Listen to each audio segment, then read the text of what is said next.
Gucci on my body, but it's true that's all on my eyes. So I think about you all the time. Don't got something money cannot buy. And I don't have a dollar sign for you. I spend it all, spend it all, spend it all on you. I spend it all, spend it all, spend it all on you. I spend it all, spend it all, spend it all on you. Spend it all on you. Damn, baby Ariel is killing the game. Like, I am not here to say I'm like, well, I'm not here to say, I mean, she's just killing the game. Like, I don't have nothing against baby Ariel, but I'm not a fan, I guess you would say. However, with this song, honey, I'm a fan. Like, damn, it's a bop. Like, it's fucking kind of catchy. Like, Gucci on my body. Ooh, I can just, like, yeah, bop to it. I can bop. Okay, so, this is my Ranview. Oh, let me do introduction. Greetings, Earthly. Welcome to Planet Nayland here on YouTube. This is going to be a Ranview of Cloak and Dagger, episode 3. So, yes. Ooh, the show's getting so good. I love the show. It's so good. Like, it is the bomb. Okay, I had to turn on a fan because it's fucking hot, so hopefully the fan doesn't make too much noise into the computer. So, we're gonna work with what we got, okay? Yeah! So, Cloak and Dagger. If you have not watched this show yet, seriously, I cannot stress enough how much you really need to watch this show. Like, if you are into Marvel at all, like, if you have any love or like for Marvel at all, then you need to check out this show. Especially if you're into the Netflix Marvel shows, Jessica Jones, The Defenders, Luke Cage, then you definitely need to check out this. Now, I know a lot of people when they hear it, it's on Freeform, it's like, oh, that's a kid show, or, oh, those shows always kind of suck, or, you know, the people think they're for, like, teenagers. No. Cloak and Dagger can be for any age. Like, it's such a great show. Like, I didn't think, like, episode 1 and 2 killed it. Like, seriously, really killed it. Like, I can't even express enough, again, how much they killed it those first 2 episodes. Which was, it's not that I was surprised, because I know Olivia Holt's an amazing actress, you know, and I really do like her. So it's not like I was surprised by the acting, but I was just so surprised how amazing it was when I wasn't even finished with the first episode, and already I was like, I'm hooked. So, like, I can't not watch this show. I have to see what happens. Like, I was, like, sat in my chair for like 2 hours watching those 2 episodes because I just did not want to move. I wanted to watch, it's hot, I'm fucking putting this shit here. Ooh. I wanted to watch Cloak and Dagger. See, now it moves my hair. That's not very fun. Well, it's fun when you're in a photo shoot. But, yeah, so episode 3, like, I don't even know, like, the show's just so good. Episode 3, like, blew it out of the park. Not saying, like, episode 1 and 2 were, like, bad, but damn. Who knew it could get better? Like, this much better. Like, super much better. Like, you know what it is? It's because the story is such a great story. Like, the storyline, the connections, everything. Because you know what? Tandy and Tyrone aren't only connected by what happened in that water 8 years ago or whatever. They're also connected because of her father and Roxanne Corp, I believe. Sorry if I'm pronouncing it wrong. But her father working with that company, you know, and they blamed the explosion on him, which is easy when it's a fucking dead guy, you piece of shit losers, like, whatever. But yeah, they're connected because of Detective Connors, who's a corrupt cop who killed Billy, Tyrone's brother, and Roxanne Corp, who blamed the explosion on Tandy's dad, who died because of the explosion, because, you know, it exploded, and then he didn't see the truck coming, and went off. So, yeah. So that's what I love, because I realized that. I was, like, thinking, you know, well, I thought it last episode, I guess, but I was like, they're not just connected by what happened in the water. They're connected because of Officer Connors and what he did to Tyrone and his family, and what Roxanne Corp did to Tandy and her family. I mean, they took away everything. They put the blame on him, you know?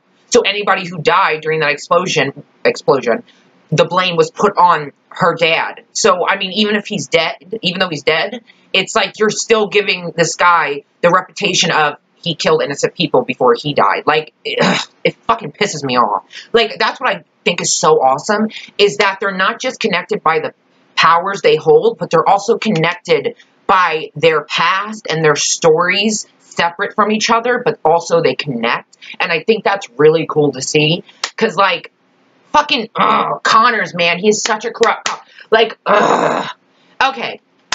I don't know how I feel about the Detective O'Reilly. Like, I don't know. Like, I feel like she might keep an eye on Tandy, but I don't know if that's a good thing. But then again, I also feel like she's going to be the one who, like, is really, like, maybe goes head-to-head with Connors or something. Because as we've seen, Connors is corrupt. That we've known since episode 1. He's corrupt. He is beyond corrupt. And he's even more so corrupt. Like, I can't... Oh, God, because when I think about not just him being corrupt, but everybody else, because how high up this went, but that... Okay, now for Tandy, maybe, I don't know, like, she did rob the guy, so she would be, I guess, in somewhat trouble, but he did attack her and try to rape her, so he would be in a lot more trouble than her, you know? And so, and plus, if they can't find any of the stuff she stole or anything, they can't really prove that she stole it if they have no proof, you know, but for... him, you know, they have proof, scratches on your face, and your pants were unbuckled, but, you know, you just got mugged. Yeah, what, they were trying to take off your fucking pants so they could, what, take them? Like, come on, really, dude? But, yeah, because, you know, he thought he was just going to play the whole, of course, you know, he has to put in there the rapist, because that's what I'm going to call him, because he tried to rape her. I don't care if she robbed you or not. That doesn't, how does robbing go to rape? No, no, no.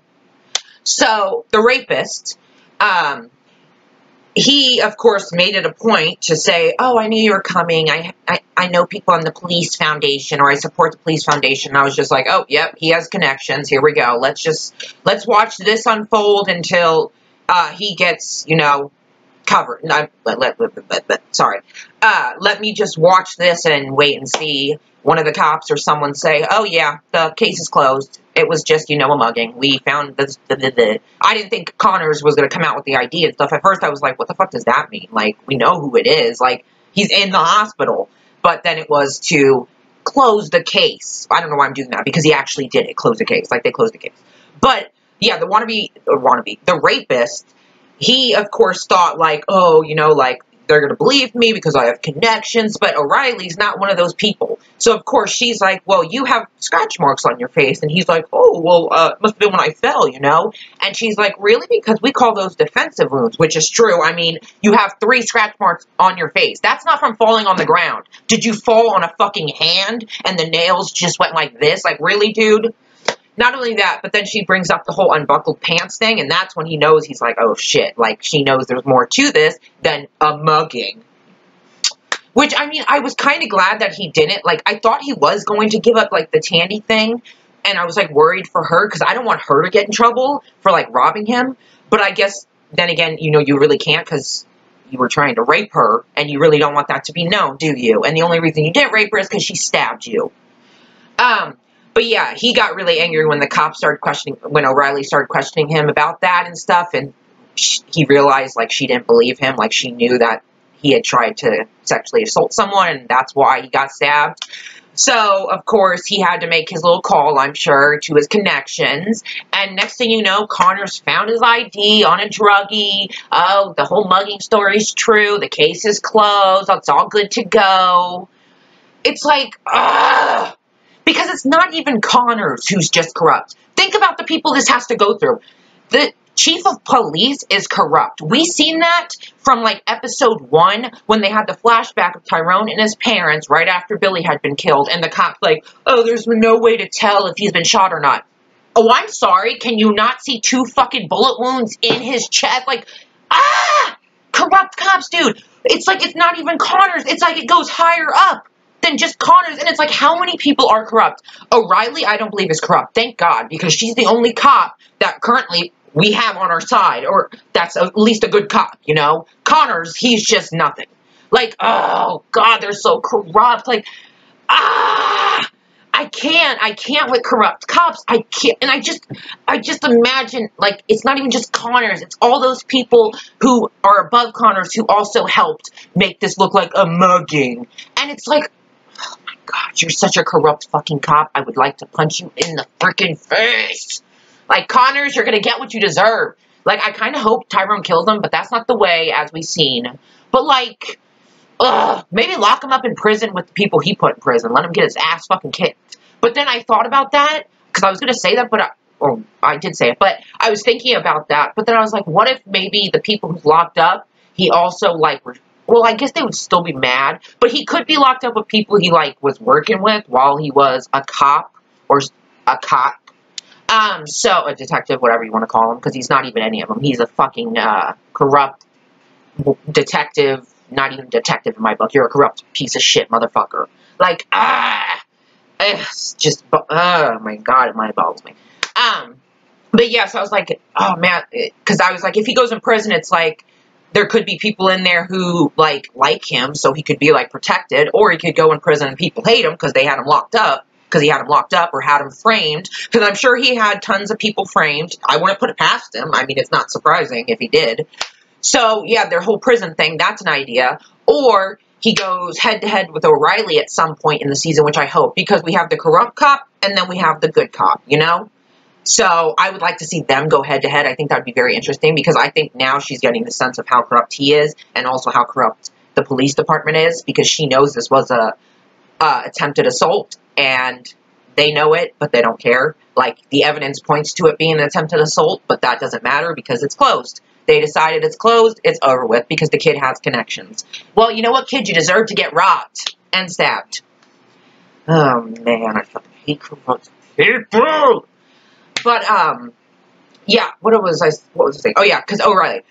I kind of, honestly, actually, too, wish he would, like, get killed. Like, I want him to pay for what he's done, pay for his sins. Like, I really want him to be punished, but at the same time, it's like, I kind of wish Tyrone would just kill you, to be honest.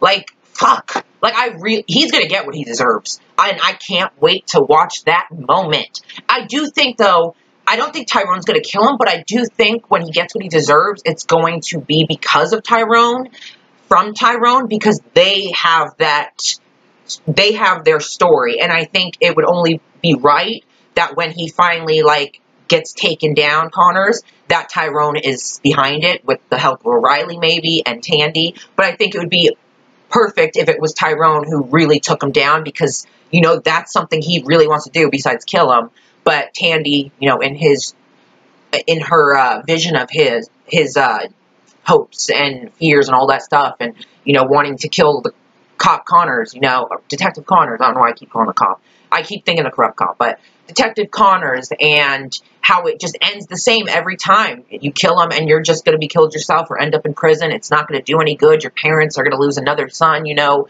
Like, oh my god, I fucking love that. Like, I thought that was, like, it was awesome that they showed this already in season 3. Like, it's not that I'm saying they should have waited, or that it would have been, like, I was thinking they were waiting, but I'm just so glad that they showed that episode 3 really starts Tandy and Tyrone on this journey, like, together, not separately, together.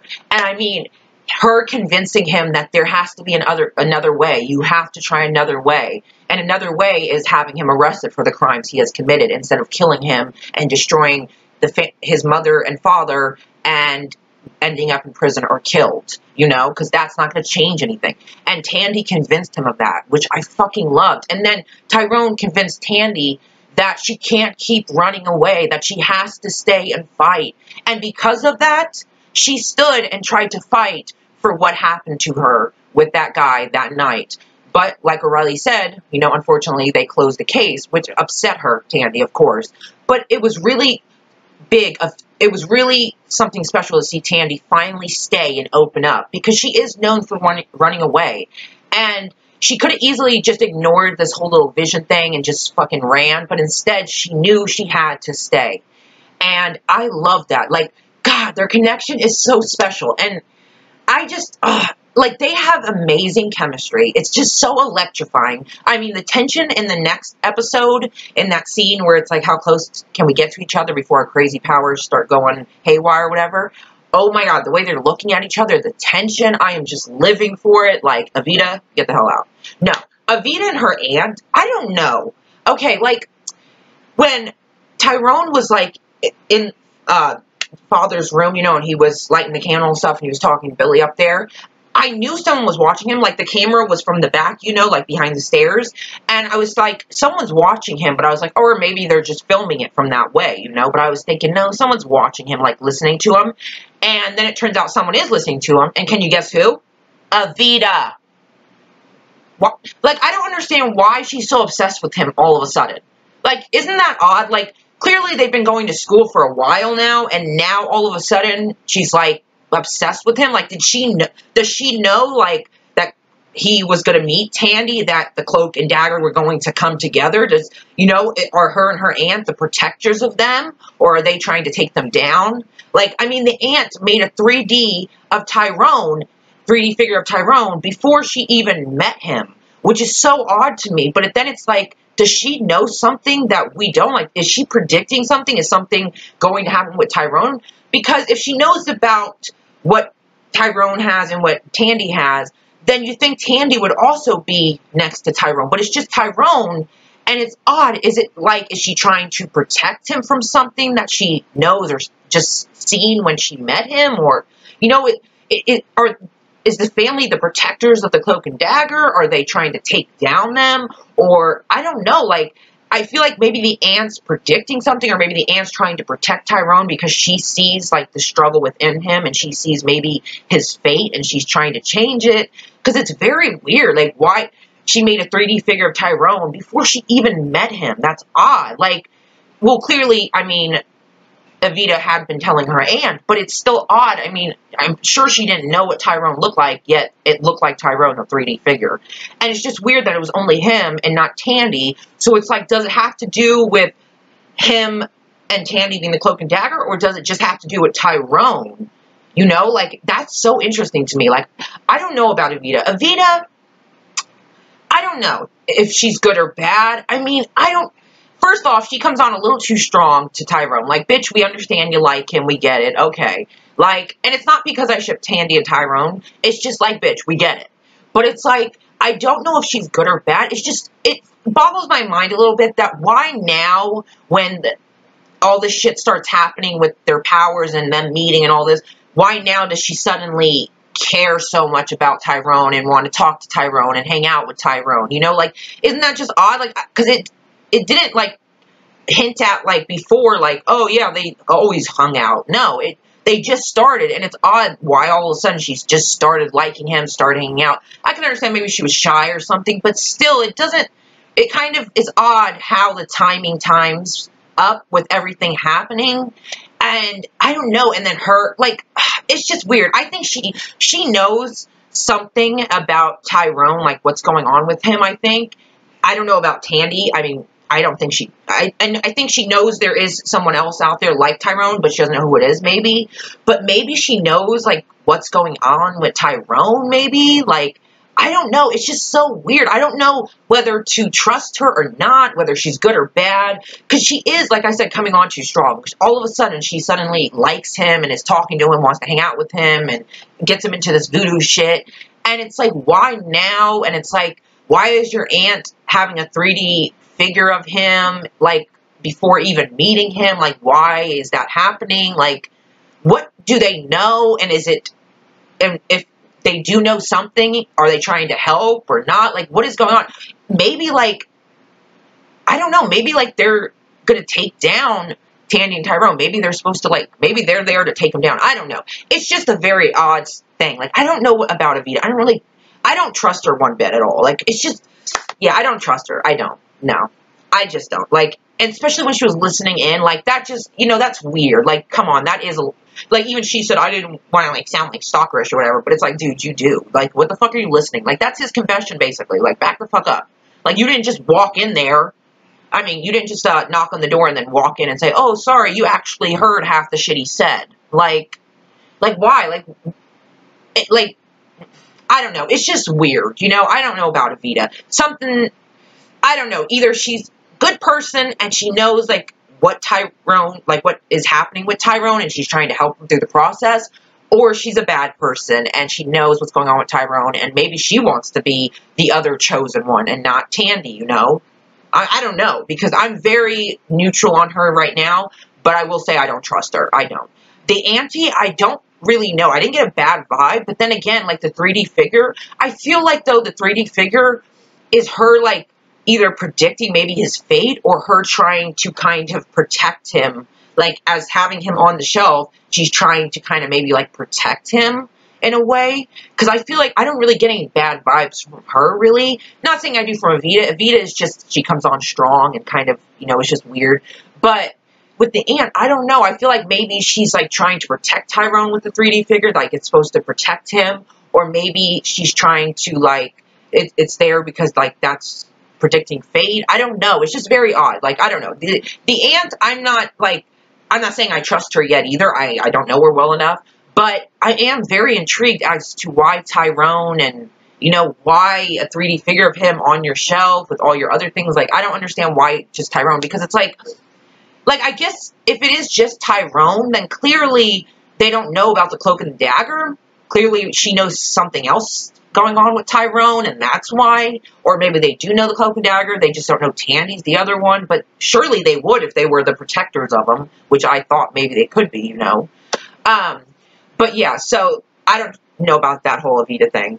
But yeah, I really did love, my favorite part of this whole episode was the flashback scenes, or not flashback scenes, but the visions that Tyrone had and Tandy had of each other. I really love that. And I mean, just, God, that connection is so strong. Like, that was perfectly executed. Like, like the emotions, like you felt everything. Like, I don't know, like watching her continuously watch him make this same mistake of killing Connors and destroying his family and being killed or arrested, you know, and her trying to say, no, you have to try something else, you know, and him, no, you have to stop running. And they listen to each other. And then he goes to the church at the end to meet her, and it's like, I think we need to talk. And it's like, yeah, we do. Like, damn, you do need to talk. Like, oh, I'm so excited. I can't wait for more scenes with them together. I love Tyrone and Tandy. Not only do I ship them, I love them. Like, I love their scenes, and they're so cool. Like, the tension is there. Like, the sexual tension is there. Like, I'm sorry, but, like, it's so good. Like, I can't wait for next episode. Like, I am super psyched. Because now they're finally, instead of going through this, like, separately and every once in a while intervening together, they're actually going on this journey now together, and they're going to see how far their powers can go, and how they come out, and why they come out, because they only come out at certain times, and it's like, can we control that? Because that would be fucking awesome if you could. But yeah, that's really what I wanted to say about episode 3 of Cloak and Dagger. I highly recommend this show. It is so good. So good. Like, I can't stress enough how amazing it is. Like, episode 3 got 10 times better, and I didn't think that was possible. I mean, this is the best show of 2018, I would say, by far. There's been a lot of shows, but I can't lie and say any other show, because Cloak and Dagger, honestly, is the best show of 2018. I mean, it just is. You could go 5 minutes into episode 1 and already be hooked. I mean, and they just keep getting better. And I will say, especially for a freeform show, and it's like, they really perfectly do everything. Like, everything perfectly fits, matches up, the scenes are perfectly executed, the actors are perfect, the emotions, the realness, the raw, the corrupt cop, like, and it has nowadays storyline, and you know, you can kind of relate to each of the characters in a little way, or maybe just one of the characters, and it's like this guessing game of who's good, who's bad, what's gonna happen, you know, like, how much stronger can they get now that they're together. Like, it's just so good. Like, even if you're not a Marvel fan, I still recommend the show, because I never, like, read the comics of Cloak and Dagger, you know, but I still gave the show a chance. And thank God, like I said, thank God, I'm so happy, because it is so good. Like, I can't stress that enough. And there are so many new actors and actresses coming up in this show that are doing a fantastic job. Like the girl who plays Evita, who actually has the same name as me, which is fucking awesome. Like, that's just so cool. But, yeah, so, I mean, you get to, not only are you watching this amazing show, but you're also getting introduced to these amazing actors and actresses that are really going to go on to do big things. I know it. But it's so, I love when I get to, like, get introduced to new actors or actresses, and then I decide, like, oh, I love their acting, you know, and then I follow their journey from there, or I'm like, they're not my kind of acting, I don't really like it, and then I don't, you know. But with this case, I don't have a complaint with any of them. I mean, I love the mom of Tyrone. I mean, Tandy's mom. I know, like, this was a big thing, because I know a lot of people hate Tandy's mom, which I understand, and I'm sure a lot of people were surprised that she actually lied for Tandy and said, no, she's not here, to O'Reilly, you know. But I wasn't really that surprised, Because I know deep down she loves Tandy, she does, but you gotta realize at the end of the day, she's an addict. That's as simple as it gets. She's an addict. That's what it is. She loves Tandy, but she also loves pills and booze and drugs. So it's kind of, it's not weighing itself out great, you know? Tandy, yeah, her mom loves and cares about her, she does, but she also loves to do drugs and drink and be out of her fucking mind, you know? So, and I mean, it doesn't also help with Tandy always running away. Not saying it's her fault, but with Tandy always running away. You know, I hope that now that Tandy's staying, maybe her and her mom can connect again. And maybe they can get on better terms. And maybe her mom can get better, you know? Because I really would like that. And I also really want Roxanne Corp. I feel like I'm saying it wrong, but I don't know. Whatever. Roxanne Corp to Roxanne? Gosh dang it. I feel like I'm saying it wrong. I know how to spell it, but it's like Roxanne, it seems like a Roxanne. Okay. Well, I really hope they fucking expose them for the fucking liars they are, because her dad did not cause that. Okay? You guys just put the blame on him because he's dead, and that's easier than putting the blame on the real person who's still alive, working at your company, who could kill, again, people, have another explosion, and then what? You're gonna blame it on another dead person? What, are you gonna fucking just get a dead body out of the morgue and say, oh, he did it? Like, I know they're corrupt, and it's connected to Connors, because he's always outside of the place. Like, oh, I love that. I love that they're not just connected by powers, they're also connected by their storylines separately that intertwine in ways they don't even know yet, but we know. At least I know, and other I'm sure know. But, yeah, I was happy that Tandy's mom stuck up for her, you know. I wasn't surprised, really. I knew she took a minute, but I knew she would. But I was, like, thinking, damn, don't take a fucking minute. That makes you look like you're lying. Like, just say, no, she's not here. I mean, how hard is it? She's barely there anyways. But, yeah, so I was happy. And I don't know. I like Tandy's mom. Like, I have nothing against her because I see her as an addict. You know, she does. She has a problem. She's an addict. I mean, and her and Tandy have both lost a lot, but even before then, she was addicted to pills, and after it just got worse when, you know, they took everything away from them, everything they had, you know. So I would love to see her and Tandy reconnect, and her get better, and them get the justice for her father and her husband that they deserve, because he doesn't, I don't care if, like, it hasn't been brought up, but just knowing that this guy who died, you know, because of an explosion that he did not cause, and now has all the blame put on him, even though he's dead, has all the blame put on him. Like, that's still a big thing, because think about the people who died in that explosion. They're going to hate the family of the guy who killed their son, or killed their daughter, or killed their friend, or husband, or wife, or brother, or sister, you know, whatever it may be. They could hate Tandy and her mom because, I mean, their father, her husband, you know, caused this explosion that killed people. You know, that's what I don't like. Like, just because he's dead doesn't mean people are just going to be like, oh, well, he's dead, he got what he deserved, I'm over the explosion. If people died in the explosion, then clearly people are still going to be upset. They're not going to just be like, oh, he's dead, so I'm cool. You know, like, that's what gets me. It's like, I just don't like it, blaming it on a dead guy. Like, that's so sick, and I can't wait till they get what they deserve, and Connors. Like, so that's all I gotta say. I mean, you really need to watch the show. I honestly can't even, like, put into words how much you need to watch this show. It is so fucking good. I cannot get enough. Yeah, it's really good. I really can't. I mean, just give one episode a chance. Just one episode, and I guarantee you'll be hooked. I guarantee it. One episode only, and I guarantee you'll be hooked. And if not, hey, that's okay. But just give it one episode at least, because with this show, I can honestly say with one episode, you will be hooked. You won't need to watch 2 episodes to be hooked. One, you'll be hooked, trust me. So give it a chance, my flying hair. And yeah, so I hope you enjoyed. Sorry, just kind of rambling and stuff. It's just like, ugh, it stresses me out. Especially like the cops, it really gets me going. Like, oh my god, it really gets me fucking going. But you know what? Okay, we're going to wait and see. Connors, you get what you deserve. You're going to pay for your fucking sins. Like, where's the Black Hood when you need him? Riverdale reference. Woohoo! So yeah, hope you guys enjoyed this, and I'm going to go.